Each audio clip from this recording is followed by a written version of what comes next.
Halo teman-teman semuanya. Assalamualaikum warahmatullahi wabarakatuh. Terima kasih. Di video kali ini kami akan membahas tentang materi dari teori akuntansi, yaitu konsep dasar. Nah teman-teman, materi ini sangat penting ya untuk seluruh teman-teman mahasiswa yang mengambil jurusan akuntansi, di mana di teori akuntansi itu membahas tentang apa-apa saja itu pengertian-pengertiannya ya sebelum masuk atau terjun ke dunia lapangan. Baik teman-teman, di teori akuntansi mengenai konsep dasar ini, kita akan membahas berbagai pengertian. Yang pertama tentang apa itu konsep dasar, kemudian apa itu kesatuan usaha, kemudian apa itu kontinuitas usaha, kemudian ada penghargaan dan kos melekat.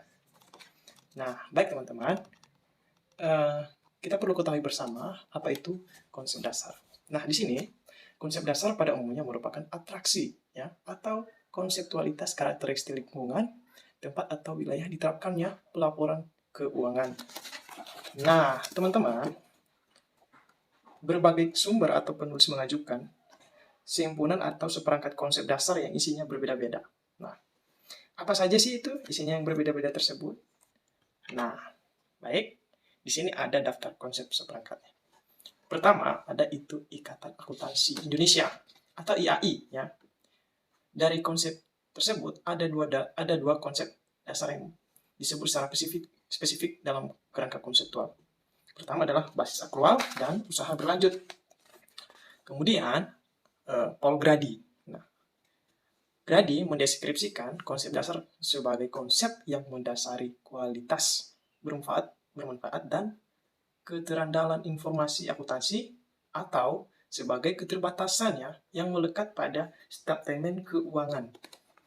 Nah, teman-teman, Grady mendeskripsikan konsep dasar itu sebagai konsep yang mendasari kualitas, kebermanfaatan, dan keterandalan informasi akuntansi atau sebagai keterbatasan ya yang melekat pada statement keuangan. Nah, dari konsep Paul Grady ini memiliki 10 konsep. Nah, pertama yaitu struktur masyarakat dan pemerintah yang mengakui hak milik pribadi. Kemudian ada entitas bisnis spesifik. Nah, kemudian ada usaha berlanjut. Kemudian ada penyimbolan secara moneter dalam seperangkat akun. Kemudian ada konsistensi antara periode untuk entitas yang sama. Kemudian teman-teman ada keanekaragaman perlakuan akuntansi di antara entitas independen. Kemudian ada konservatisme. Selanjutnya ada keterandalan data melalui pengendalian internal. Dan ada materialitas, kemudian ada ketepatan waktu dalam pelaporan keuangan, memerlukan taksiran. Oke, selanjutnya ketiga adalah Accounting Principles Board, atau disingkat sebagai APB. APB mengidentifikasi 13 konsep dasar yang merupakan karakteristik lingkungan yang diterapkannya di akuntansi, yaitu pertama, ada entitas akuntansi.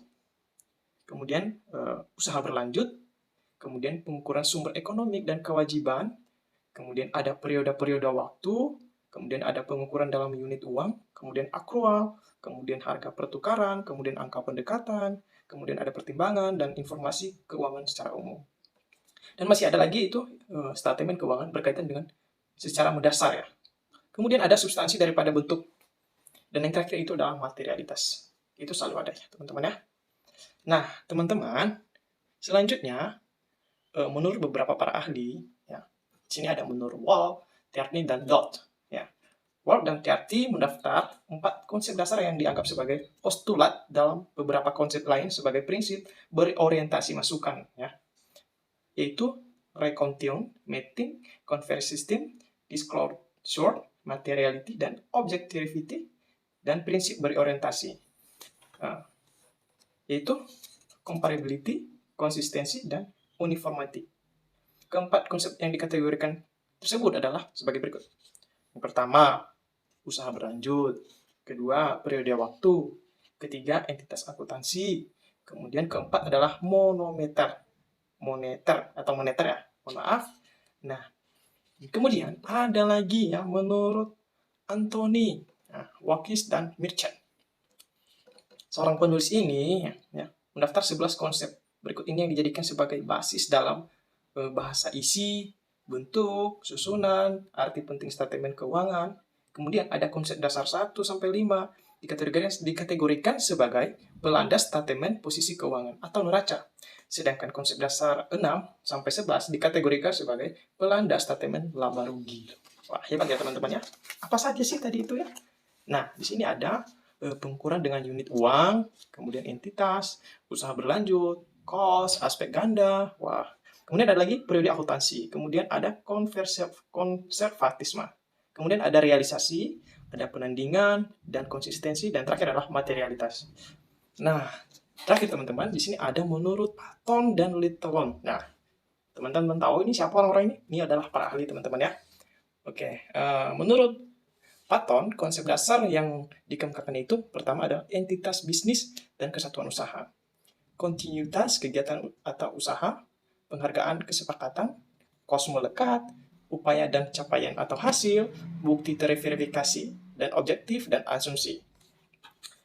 Nah, beberapa daftar di atas teman-teman menunjukkan bahwa terdapat perbedaan tentang apa yang dimasukkan sebagai konsep dasar oleh berbagai sumber di atas. Nah, perbedaan terjadi karena perbedaan persepsi berbagai sumber tentang faktor lingkungan atau karena perbedaan pendefinisian makna atau status suatu konsep sebagai konsep dasar. Contohnya teman-teman ya, Grady menganggap bahwa hak milik pribadi merupakan suatu konsep dasar. Wah, itu Grady menganggap ya, milik pribadi itu merupakan konsep dasar.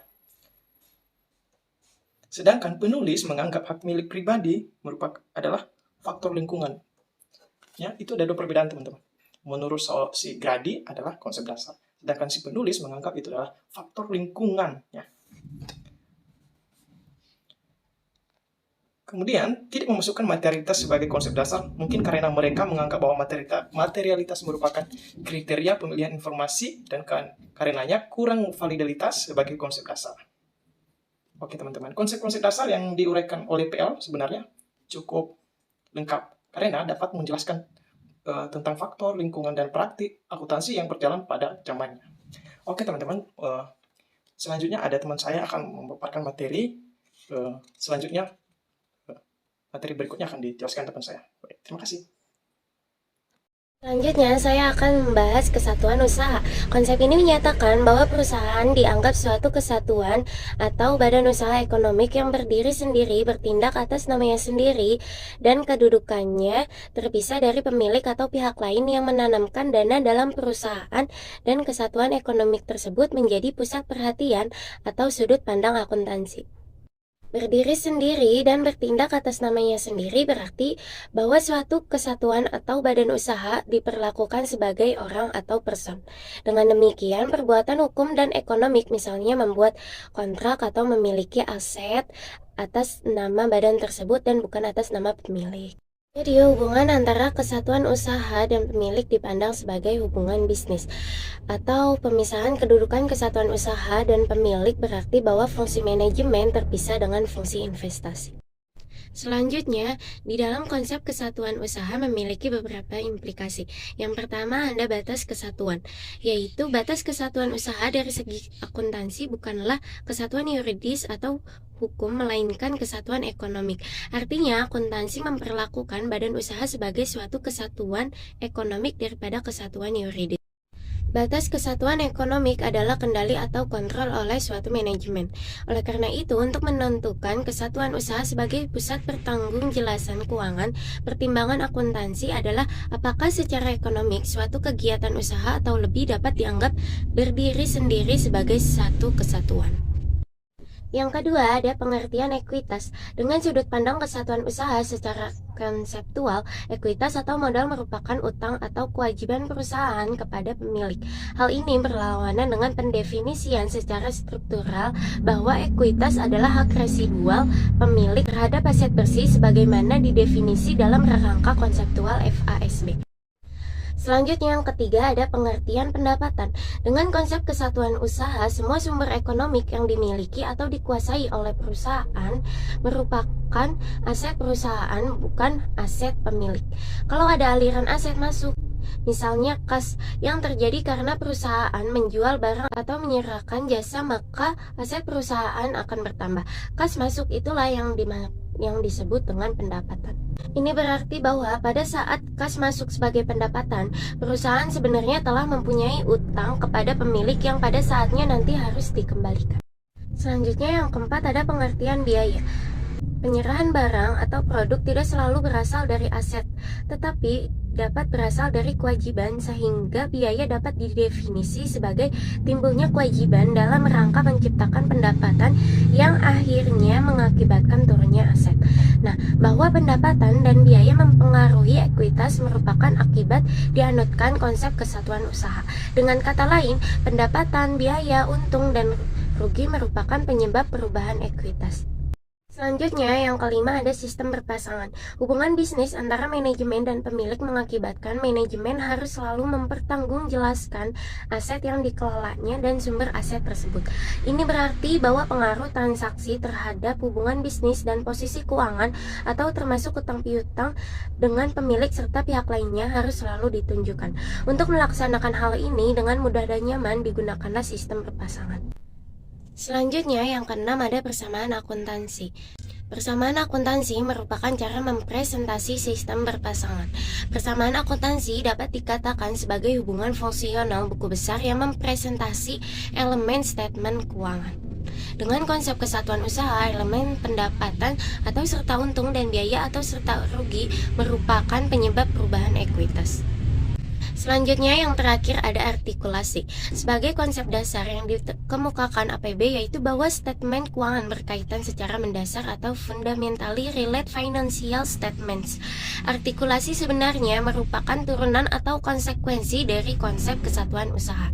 Dengan artikulasi akan selalu dapat ditunjukkan bahwa laba dan statement laba rugi akan sama dengan laba dalam statement perubahan ekuitas dan jumlah rupiah ekuitas akhir dalam statement perubahan ekuitas akan sama dengan jumlah rupiah ekuitas dalam neraca. Sekian presentasi dari kami, kurang lebihnya kami mohon maaf. Wassalamualaikum warahmatullahi wabarakatuh.